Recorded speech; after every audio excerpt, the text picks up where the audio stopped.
Hello dear student, आज video रे देखिबा +3 सेकेंड सेमेस्टर ओडिया ऑनर्स रो कोर पेपर 3 रो प्राक सारला साहित्य संपर्क रे। प्राक सारला साहित्य रो चर्चा गीतिका रही, नाथ साहित्य रही, तार सामाजिक धार्मिक और साहित्यिक मूल्य। ख्रीष्टीय सप्तम शताब्दी ठारू 1400 शताब्दी पर्यंत प्रलंबित समय सीमा ही ओडिया भाषा और साहित्यर प्राक सारला जुगरे नामित। सप्तम शताब्दी 1400 शताब्दी पर्यंत प्रलंबित समय बोले से मध्य 7 ରୁ 14 शताब्दी पर्यंत जो समय सीमाटा अच्छे से ओडिया भाषा और ओडिया साहित्यर प्राक सारला जुगरे नामित। 7 ରୁ 14 शताब्दी पर्यंत प्राक सारला जुगरे से नामित। यह जुगरे मुख्यतः 3टी धारा ओडिया साहित्य विकास साधित होइतिबार लक्ष्य करे। यह जुगरे प्राक सारला जुगर मुख्यतः से 3टी धारा ओडिया साहित्य विकास साधित होता है। कथित साहित्य बा लोक साहित्य, 2 नंबर है अभिलेख साहित्य, तापर लिखित साहित्य। ये 3टी धारा ओडिया साहित्य विकास साधित होता। आई समय अपभ्रंश भाषा थिला साधारण जनतार भाषा। साधारण जनतार भाषा थिला अपभ्रंश प्राक सारला जुगरे।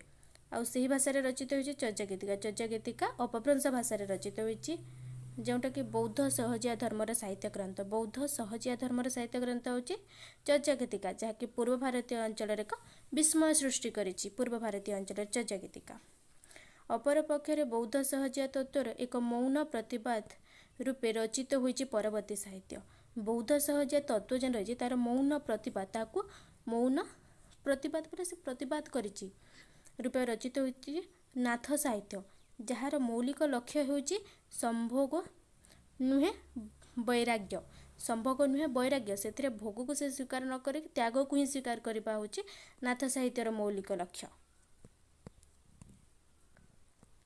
पुणी बौद्ध सहजनर अस्थायमान काल बौद्ध अस्थायमान एकादश और द्वादश शताब्दी 11 और 12 शताब्दी बेलू नाथ धर्म पर एक संयमनिष्ठ, नाथ धर्म पर गोटे संयमनिष्ठ पिंड ब्रह्मांड भित्तिक जोग मार्ग जे रही से जोग मार्ग को सहजिया मार्ग ने जन्म नहीं शैव धर्म भित्तिक साहित्य। नाथ धर्म पर गोटे संयमनिष्ठ नीति नियम से बंधा हो पिंड बोले मनीषर से शरीर ब्रह्मांड बोले विश्व समस्त को मिसिक भित्तिक से जोग मार्ग जे रही जोग को से सहजिया मार्ग ने जन्म नहीं शैव धर्म भित्तिक साहित्य। तापर शिव पार्वती को गणगोष्ठी, शिव पार्वती को जो गणगोष्ठी रही से समाज साधारण पुरुष, शिव पार्वती को साधारण पुरुष नारी भाव ग्रहण कर ओडिया साहित्य सृष्टि होता अनेक कहानी धर्मी साहित्य। शिव पार्वती को लेकर बहुत गुड़े साहित्य सृष्टि होता। ए दिगरे सफल सृष्टि गुड़िक होउछि बसरा दासक कलशा चौतीसा और नारायणानंद अवधूत स्वामींकर रुद्र सुधानिधि और सोमनाथ व्रत कथा एटा रचित होता शिव पार्वती गणगोष्ठी को लेकर। अपर पक्षे साधारण जनतार हृदय सृष्ट बलिष्ठ तथा विभवशाली लोक साहित्य जार सृष्टि थिला समष्टिगत व्यक्तिगत नुहे। आ साधारण जनतार से हृदय सृष्टि होता लोक साहित्य बा जेन कथित साहित्यटा रही है समष्टिगत, समस्ते मिसिक सृष्टि कर व्यक्तिगत नुहे। जड़े व्यक्ति सृष्टि करे ना, बहुत जन व्यक्ति मिसिक लोक साहित्य कही सेटा लोक साहित्य।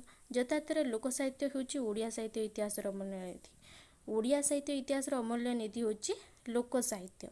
एतद् बिना से समय व्यावहारिक गद्य भाव परिचित थिला केते गुडी ओडिया अभिलेख।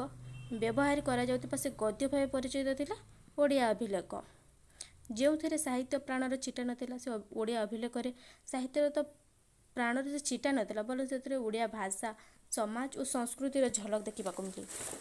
ओडियार भाषा थिला समाज और संस्कृतिर झलक से ओडिया अभिलेख मानक देखा मिले। सामग्रिक भाव विचार कले प्राक सारला साहित्य होची यथार्थ ओडिया साहित्य इतिहास मुखशाला। ओडिया साहित्य इतिहास मुखशाला होची प्राक सारला साहित्य। उपरोक्त आलोचना भित्तिरे प्राक सारला जुग को निम्नलिखित रेखाचित्र आधार विभागीकरण करा जाय पारे।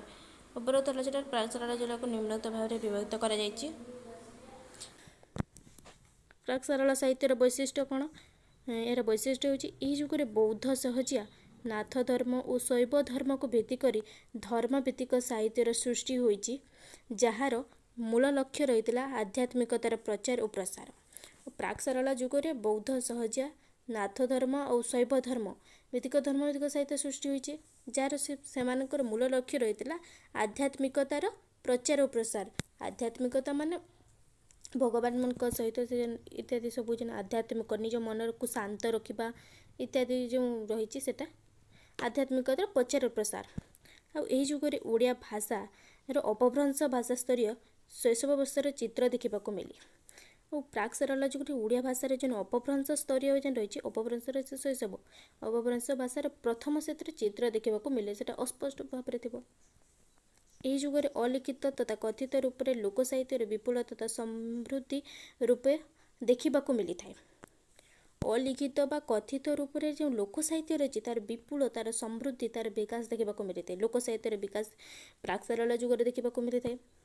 और यही जुगरे खोदित होता प्राक सारला जुगरे खोदित जो अभिलेख गुड़िक रही खोदित होता है जपरी प्राचीन ओडिया गद्य शैली और भाषा संबंधी ऐतिहासिक तथ्यर संधान मिलता है। से अभिलेख गुड़िक खोदित होता ओडिया जो गद्य शैली देखा मिलता है और भाषा संबंधी ऐतिहासिक तथ्यर संधान मिलता है। यही जुगर समताल यही जुग को नहीं करे संस्कृत भाषा और साहित्यर समाधान रही संस्कृत भाषा को आधार नहीं सहित से ओडिया भाषा और साहित्य प्रति अनुदार ओडिया भाषा को से आपणे नहीं भावर चित्र से देखा मिलता है। प्राक सारला जुगरे से संस्कृत भाषा को आपणे नहीं किंतु ओडिया भाषा को से आपणे नहीं नहीं प्राक सारला जुग समय जहाँकि परवर्ती काल में कवि सारला दास को संस्कृतर से प्रतिस्पर्धार विपुल काय ओडिया ग्रंथ मान रचना करने दिगरे ए दिगरे यथेष्ट प्रेरणा जोगाई जना जाए। सारला दास को से संस्कृत जेन प्रतिस्पर्धार से मुकाबला प्रति से क्या है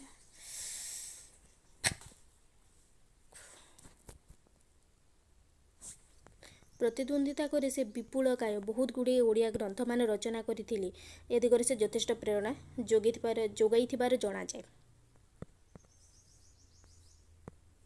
सर्वोपरि ओडिया साहित्य एक समृद्ध तथा उज्ज्वलमय भविष्यतर बलिष्ठ भित्तिभूमि गढ़ी तोलिबा दिगरे एही जुगर भूमिका थिला अतीव गुरुत्वपूर्ण।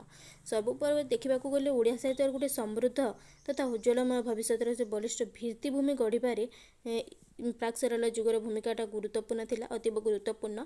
आ ओई जुगर साहित्य को विदग्ध साहित्यर परिधि मध्य को आनी साधारण जनतार भाषा समाज और संस्कृति मध्य अवस्थापित करिबार प्रचेष्टा करा जाइथिबार जणा जाय। प्राक सारला जुगर से साहित्य को विदग्ध साहित्यर परिधि मध्य को अणा जाइथिला जेनटा कि साधारण जनतार भाषा समाज और संस्कृति मध्य अवस्थापित करिबार प्रचेष्टा करा जाइथिबार से प्राक सारला जुगर साहित्य देखा जाइथिला। एगुड़ कहছে प्राक सारला साहित्य को दुई भाग में अपभ्रंश साहित्य और ओडिया साहित्य। अपभ्रंश साहित्य चर्या गीतिका और नाथ साहित्य रचित हो अपभ्रंश साहित्य।